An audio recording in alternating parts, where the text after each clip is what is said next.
So one thing I find incredibly disappointing about a lot of anime OPs is the fact that their songs, they don't have anything about the plot of the anime. Like, the OP to Promised Neverland, it's kind of vague, it doesn't say anything specific or even any events that happen in the show. So I've decided to rectify this by making my own cover. Let's give it a listen, shall we?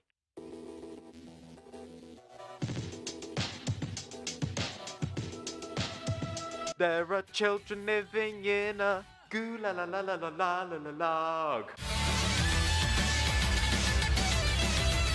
Another horror thriller show which sees a group led by an enthusiastic but resourceful female protagonist escape an orphanage into a world which everything is trying to kill them. You've got to be mading the piss. The Promised Motherland follows the journey of three individuals: Dragovich, Kravchenko, Steiner. All of these men must die. Fuck. Okay, clearly this isn't some large metaphor for the Soviet Union. This is an anime series, not 1984. The tyrannical figure here isn't Big Brother, it's Mama, which would make her Big Mama. It's Promised Neverland, Big Mama's House 3. And there's a big difference between the Soviet government and the demons in the Promised Neverland. The demons actually know how to distribute food. Basically, what this world is based around is that the children are brought up in orphanages, they have the time of their lives running around, playing with each other and eating the best food, but when they reach a certain age, they are taken to a gate when they meet a huge monster which mutilates them so they can be eaten by other demons. Funnily enough, replace the word eat in that sentence with fuck and you have a pretty decent hentai plot. When the children who would be their future fillet steaks find out about this, they decide to hatch a plan to flee. What this series does weirdly well is its use of CG, not because it's particularly impressive CG, but more so because the 3D modelling on the walls of the house just adds to the feeling of hostility, which is one of the many great directing choices that makes this series fucking lovely. Maybe lovely isn't the right word to use, considering that most episodes are laced with either a gripping sense of fear that the mains are about to be ratted out by their fellow Cumberland sausages in waiting, or that they could do something really fucked up with an episode, like having someone be impaled by a weird flower thing, or have a child have their limbs broken by the woman who raised them. Did I say or? I meant and, because that was a pretty fucked up episode. This means the opening feels out of place, because while listening to it, I'm meant to be thinking about the dread of being livestock, but all I can think about is this fucking smooth sax solo. Although, another OP song that caught my eye this season belonged to Mob Psycho 100 Season 2, with 99.9, which would indicate that the quality of the OP has only improved 0.9 since 99, the first OP to Mob Psycho 100. That's pretty far from the truth. I'd make the joke that this OP was my proudest fact this year, but the OP also seems to think so too.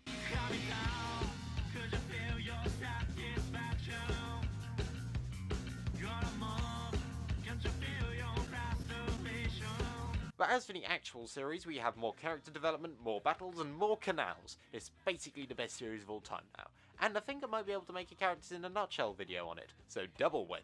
There isn't much I can say critically towards this season, since it's basically just the first season, but even better, so I guess I'll say something arbitrary, like it would have been better to see more of the other characters before the final arc, because I kind of got who they were, so that I don't completely clog my throat with Studio Bones' Raging Peen.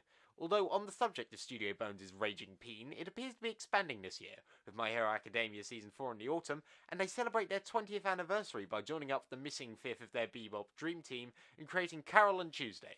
But to steer the conversation back to Mode Sicko 100, Mob Bamba, One Punch Akira, I must play this clip from a video I made almost 2 years ago. Mob Psycho was also pretty good.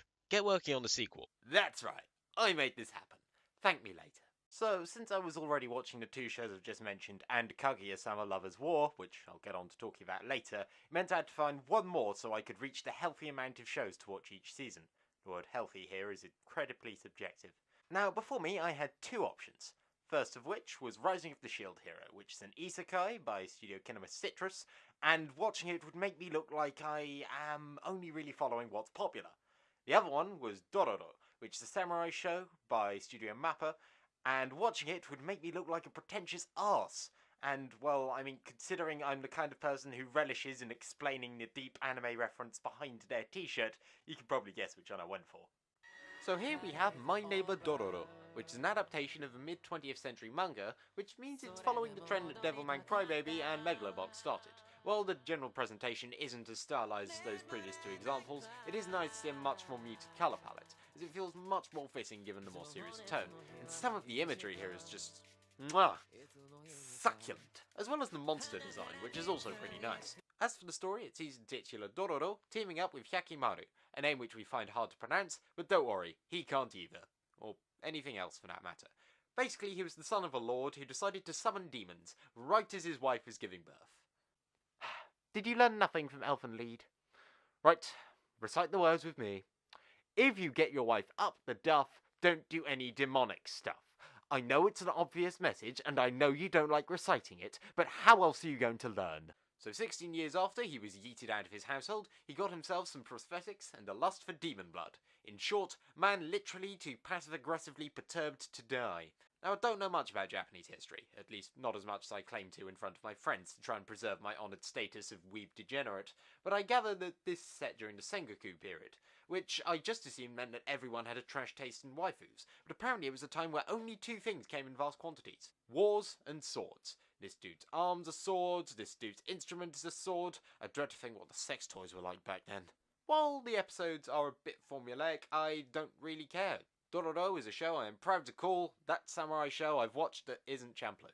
But on to Kaguya-sama Love is War, a show which I dub as a psychological rom-com, and it's certainly a romance for the ages. Those ages being 1945 to 1991, because like with most things, I get immeasurable pleasure from trying to force in a Cold War metaphor. That sounded dirty. Shirogane is the US, Kaguya is the Soviet Union, Ishigami is the UK, Hayasaka is China, and Chika is the proxy states, such as Greece, Germany, Korea, Egypt, Vietnam, Cuba, Angola, Nicaragua, El Salvador, Ethiopia, Afghanistan,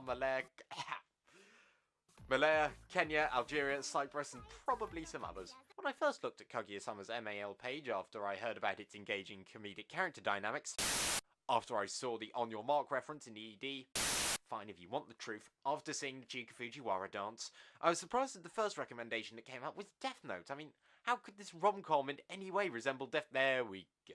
The escalative comedy is on point, although some of my favourite side gags include that time Kaguya decided to give the French exchange students Ardennes Mark III, that time they had to explain what sex was, or that time they just decided to randomly insert the word But Kaguya-sama Love is War isn't entirely comedic, as it features one of the saddest anime deaths this year, so can we get an F for Kaguya's chances of being best girl? So much potential, and yet there are some situations where you just can't win, namely being put up against Chika Fujiwara, cockblocker, wing girl, and kawaii motherfucker all in one. So praise it be Fujiwara, because without seeing that dance, I wouldn't have found the show otherwise. And they say Moe serves no purpose.